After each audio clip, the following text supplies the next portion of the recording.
has made, right? Yes. So I'm getting ready to leave the house this morning, and my beloved wife says, "So which church you going to?" And I said, "St. Peter's." "Oh, the easy one."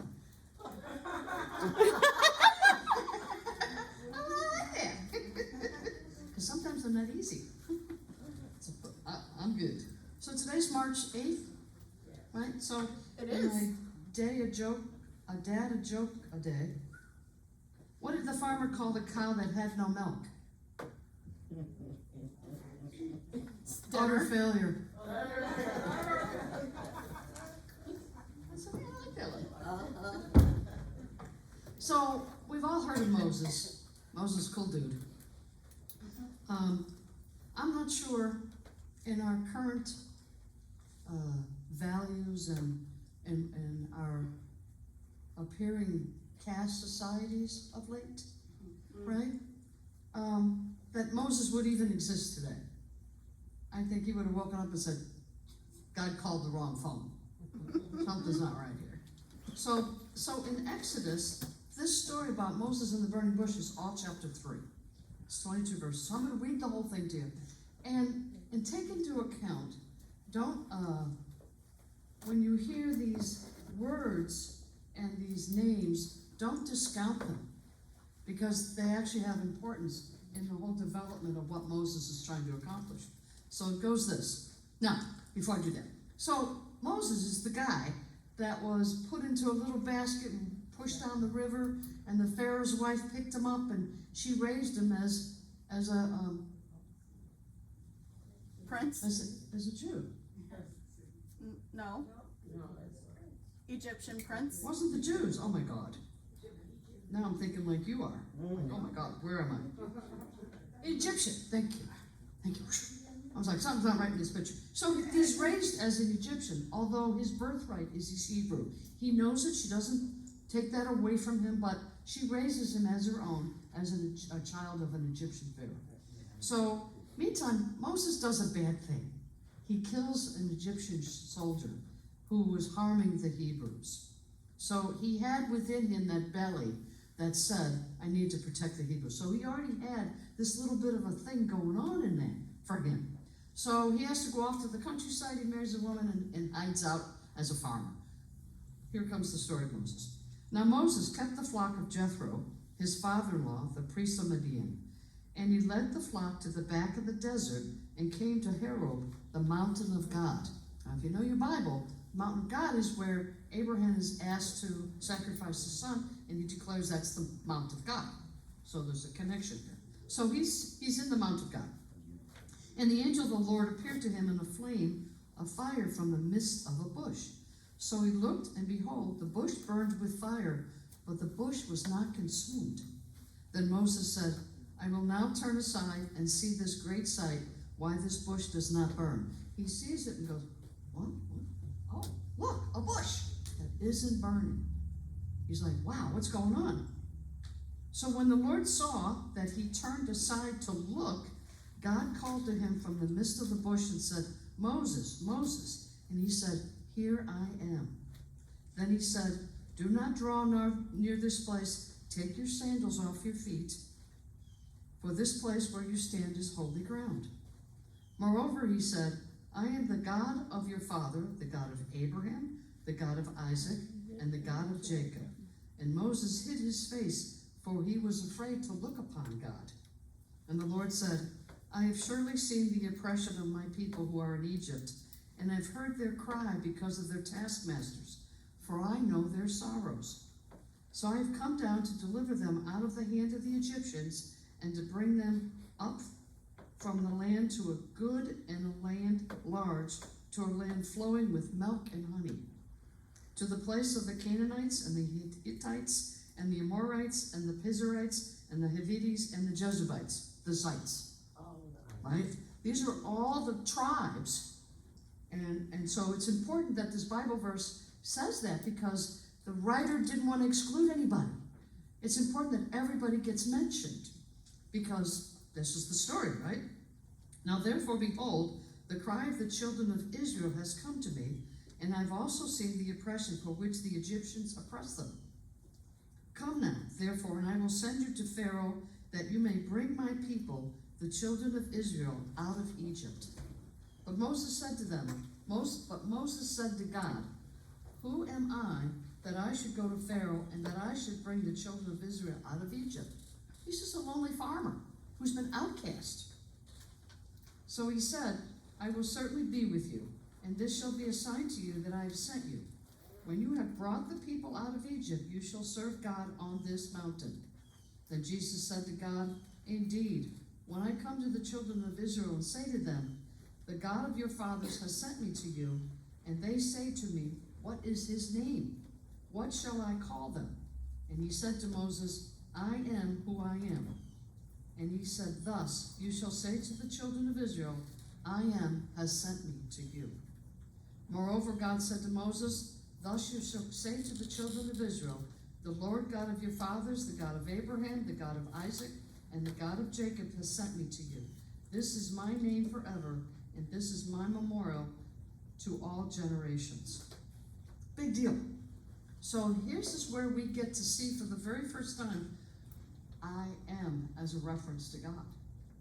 Because prior to this timeline, God has always been, in the sky, on the throne, dealing down punishments, especially all of Proverbs and all of these wicked things about an angry God if you disobeyed.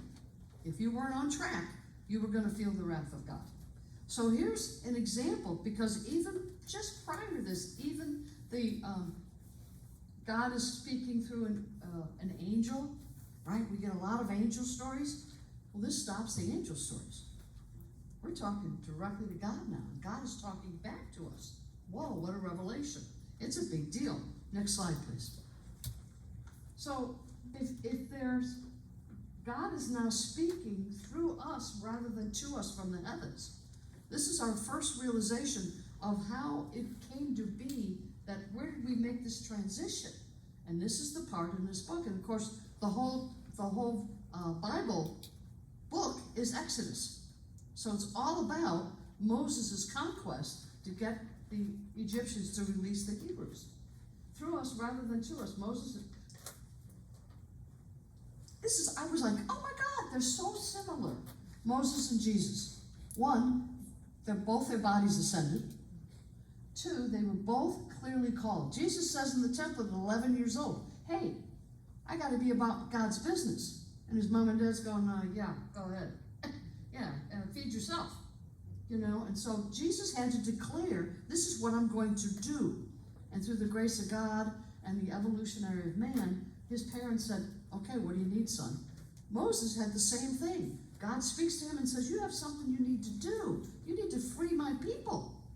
You need to do this. I hear their call. I hear their suffering. You must be the one. And God knows he's the one because he sees the burning bush not being consumed, and he takes another look. How many of us would have just walked by going, yeah, whatever, and just kept on walking? He heeded that something unique was happening. Something precious was about to happen. And of course, his life changed dramatically. And he's 80 years old, by the way. How many of you are over 65? If you got the call, you'd probably say, I'm a little too old for this guy. He's like, I am not only too old for this God, I have a stumbling issue. I stutter. People can't understand half of what I'm saying. And he says, don't worry about it. Your brother Aaron's going to help you out. He gets all the support.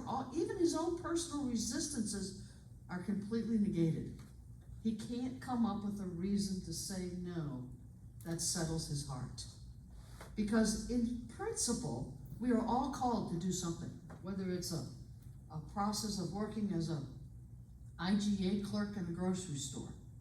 You have a purpose. You do that with a smile on your face, with God working through you. Or you're a physicist who develops the cure for cancer. You're both equally called by God. And our job, a simple job, is to listen to the call and go and do that. Yeah, right. Okay, yeah. You want me to give up everything? Yeah. And that's always difficult for us, because aren't we motivated and geared toward our possessions? We're so busy making a to-do list that we forgot to put on the to-do list to get still and listen to God. We forgot to put that on our things to do. But Moses, he goes out into the wilderness every day. seeking out the wisdom and guidance of God. How cool. Of course, who has that time, right? You know, how many of us set the alarm for 5:30 so we can have a half an hour meditation time before everything else hits the streets? No. We tend to put it on the back pedal, or we do that and we're criticized and ostracized. You get up a half an hour early to go do that? Yeah, I do. And I plan on continuing to do that. How many of us are willing to shut out that outer judgments, those people that are saying, you know what, you're a little whacked, you know, and you go, yeah, and I love it. And God and I are partners. Our society today allows us to have the separation by not connecting with God, as well as the choice of connecting with God. We're accepted either way, no matter how that happens. And our job is to accept the call. I am that I am.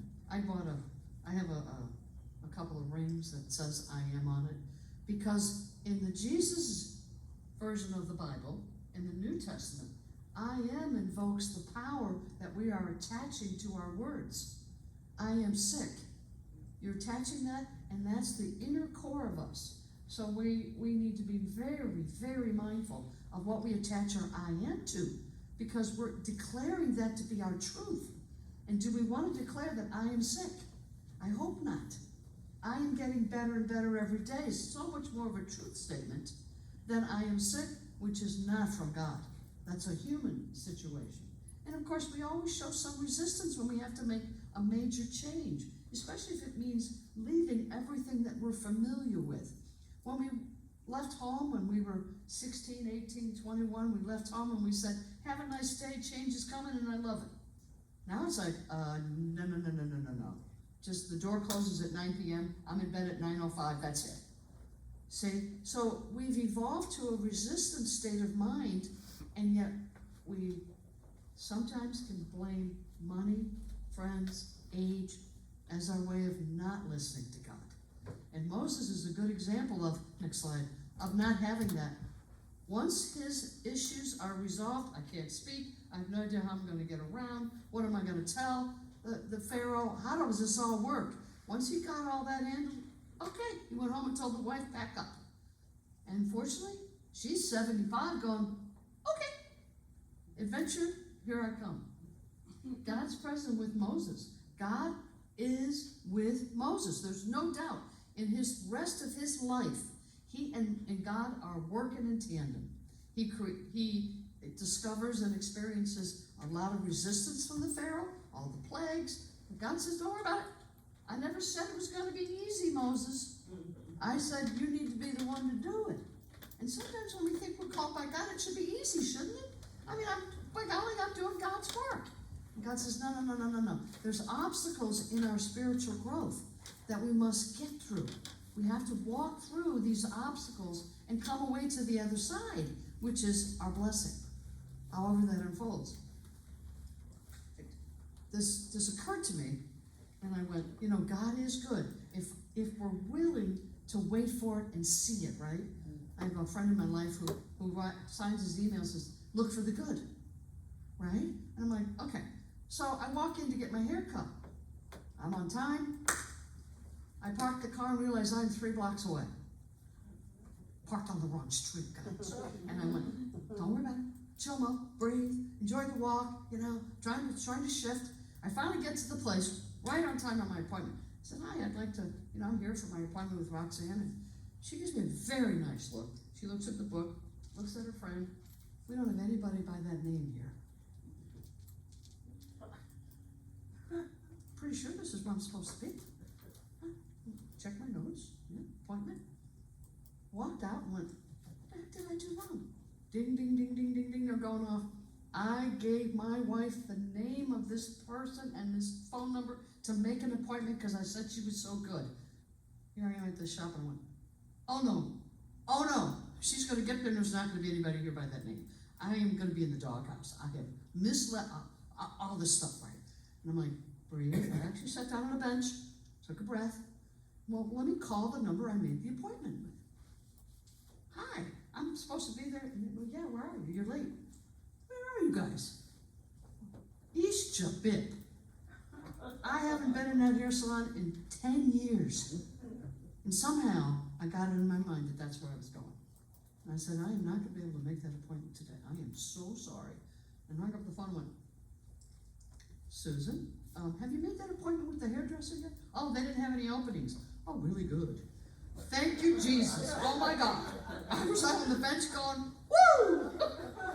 Okay, I'm off the hook. Whew, that was a close one. I was like, oh my God. So then I called the right place, made the appointment. Actually, I walked around the corner, went back into the place that didn't have me, and said, hi, I'd like to make an appointment for next week. Good is in everything. No doubt, we just have to see it and look for it. And Moses is like, you gotta be kidding me, there's goodness? How? Especially when he goes in front of Pharaoh and says, let my people go. And Pharaoh says, I don't think so. And who are you? Meantime, Moses he realizes he hasn't told the people yet. He's got to tell the Hebrews, I'm the one. You know, God within us sent me. The I am that I am. I'm the guy. And even the Hebrews are like, wait a second. You are who? Right? This 80-year-old man shows up. We're the king, you know. I'm going to save you. Yeah. In the meantime, the Hebrews who want to be saved, they have petitioned God relentlessly of their suffering, don't want to go. They like the suffering. Why would we like suffering? Because we know what's going to happen. We'd rather suffer knowing that we're suffering rather than take the leap of a freedom where we don't know what's going to happen. What's out in the wilderness for them? Moses has to get through the resistance of the people before he can even handle Pharaoh. And he doesn't believe that this is what's happening. He's like, guys, really, let's roll. Pack up. Come on, let's go. No, we're good. Half the people did not want to leave. They liked working in the slaves. They liked working in the pig huts because they had a meal every day. They had clothes on their back and had a place to sleep. They were not willing to even listen to that call of God. And how many of us would prefer to suffer pain and suffering because it leads us to more pain and suffering that we say we don't want, but we don't make any change to change it. We just keep doing the same thing and the same things that we're doing and going, whoa, why isn't anything happening? Why isn't God listening? Why is God not answering my prayers? Maybe you're not listening. Just maybe. So God never said it was going to be easy. God's message comes through us humans. See, before, it didn't come through humans. It came from the skies. This was a leap in our understanding. This is where Yahweh first gets discovered. Because God was not called Yahweh. You know, it was Elohim. It was, so this is a big leap. And so there's very few areas in the Old Testament where God is referred to as the I am. It's all New Testament. See, Jesus picked that up. Jesus understood that God within him would always guide him and put him through that. Even though, in a short 5 weeks, he experiences his own transition, right? And the other thing that the two of them have in common is both of them, there's no body found. They both, disappeared up into the skies, however we're going to define that. And so obeying God is strictly voluntary. Resistance is natural. It's the exception to the rule for us to be able to say, hey, I want this more than my comforts. Sometimes following the wisdom and guidance of God brings us our comfort. But we don't know until we take that pledge, till we take that step into that understanding that God is good.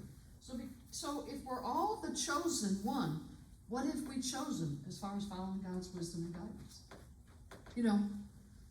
I teach a whole series on the 15 commitments about being above the line and below the line. When you are above the line, the world's a beautiful place. And we go below the line when we experience something that we're afraid of, or we don't know about, or we have some resistance, or our expectations. And we say the darndest things, don't we? I saw this comedian, and his answer to a successful relationship, he'd been married over 40 years, he told his son, the first thing that comes out of your mouth leads to divorce.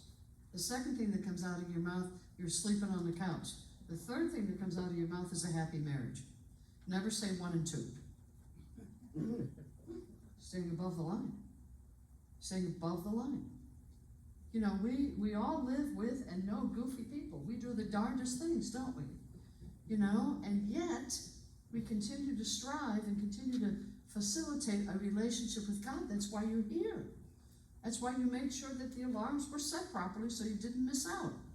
It's all a part of, are we willing to do what it is that God has guided us to do? So we have to, next slide. Thank you. We have to try again until we reach the goal. You know, if you want, I remember when I first came into Unity, somebody said, well, I would like a Jaguar. You know, they were making this vision board kind of stuff, and there was a picture of a Jaguar. And the minister came by and said, oh, so you want a Jaguar? I said, yeah, that'd be cool. I love the Jag. Would you have a garage to park it in? No. So you may want to have a garage first, right? So you have to, what I call, divide and conquer. Divide the task into reasonable, measurable successes so that you start to see the light at the end of the tunnel versus I want to become a physicist. You know, in order to have a Jaguar, it's a lot of money to make an oil change. Can you make an oil change every month? Because it needs an oil change. You know, the tires are $500 a piece. Do you really want that? You see, so you break the task down. So when you think you've been called by God to do something, what's the first thing I can do to achieve that goal? Acceptance might be it versus resistance. Moses' first thing was resistance, but in his heart of hearts, he knew that he was going to do this task. Changing is never about the other person. You all know that. You can't change somebody else. So if you got married saying, I'm going to change him or her, how's that working? Yeah, it doesn't. It doesn't. The other person has to be ready to make that change, whatever it is. Just because you're telling them they need to make it doesn't make it so, right? Because the only person you can change is yourself. So who are you giving your attention to? Hopefully yourself. Being obedient. Next slide, please. Thank you. Be obedient to the higher self within us takes work. But it's easy work. You see, when we do what God is calling us to do, it's easy work. And all we have to do is let go of our own resistances to doing it. I've committed to retiring at the end of this year. And there's a part of me inside that says that I shouldn't be doing that. My heart says I want to. My head says you're probably making a mistake, Mo. And I'm like, because I feel so clear that being a Unity minister is my calling. So how do you give up a calling? How do you stop doing something? I'm not a clerk in IGA and say, Friday's my last day, I'm out of here at 4 o'clock, have a nice day. And then I realized, no, and I have to play it out in my head all the time because my head keeps telling me you're going to be sorry. But my heart says, no, Mo, hang in there. Because the real work for me is not being here, but being within myself. You see, doing the work that I do keeps me busy. And sometimes it takes me away from the experience that I need to have in my own personal unfolding. So I have to let go of the physical, the outer expression, and go within and start doing what I need to do to have that closer relationship with God. Because being a minister has enhanced my relationship. I mean, I don't do a talk until it hits me. You know, this all hits me every talk I do. I don't just I don't just go fly on the handle. I do my homework and all that kind of stuff because I want to grow. I want my relationship with God to be better and better and better. And I need to be willing to give up certain things. The accolades I get. Hey, Reb Mo speaking here today. Feels good. But it's very short term, isn't it? Well, I want long-lasting changes in my life. So how do we go about doing that? Kind of one day at a time kind of thing. But are we staying above the line, doing what's placed in front of us to do with love, joy, and love, joy, and laughter, all in that level, right? So there are many times when we may have to give up something. You know, I'm like, what do I want to give up? Nothing, thank you. We'll let it all unfold. I don't have to make that decision today because I get all wackadoodle, right? Because if I stay in the presence, it's easy to do God's will. Staying in the presence rather than looking out of ourselves and coming up with all the reasons that we can't do something. You can. God does never gives us anything we can't handle. Ever. We just have to be willing to know, understandingly, heart and mind connected, that it is leading to a closer relationship with God. So how's your homework? Next slide, please. I gotta give you something to think about. I can't have you go home and go, yeah, she talked about Moses or something. I want you to remember what we're talking about. You know? How could your life be better if you were to do what God is asking you to do? And guess what? God is asking you to do something. Are we listening so we know what it is? You know? Or are we just blind to the whole idea going, well, you know, I'm 78. Okay, I got another 10 years if I'm lucky. Is that really what God's telling you to do? What is your spiritual life, work life, home life, friends and family, volunteer time? You do all volunteer, right? You give back in some way, right? And it doesn't matter what that looks like. But please do give back. Because God and you are how the world will change. And we say we want things to be different, but are we willing to do what it takes to make those leaps of faith and change? I say we are, and I say let's keep looking within and make sure we're doing what God is guiding us to do. Because I think we are, and sometimes we might get off the path, and then we get ourselves right back on and keep plugging away day after day, doing the will of God. Because that's why you're here. And in that relationship with God is improvement and enhancements and a clearer and cleaner understanding. So when that day comes where you've made the decision to no longer be on this earth plane, go with the spirit of what I'm going to say, you simply wake up dead. Versus all the other ways we can choose to die. You understand what I mean? So we can ascend and quietly go up into the heavens as Jesus and Moses both did, or we can choose to resist what lays in front of us. And I say, go for it and have fun with your relationship with God. You're like, oh my God, there's a pothole here. I'll just step over the pothole versus going in the pothole. You know, you have choice. I love you, I bless you, and I see the Christ in each of you. And so it is. Amen.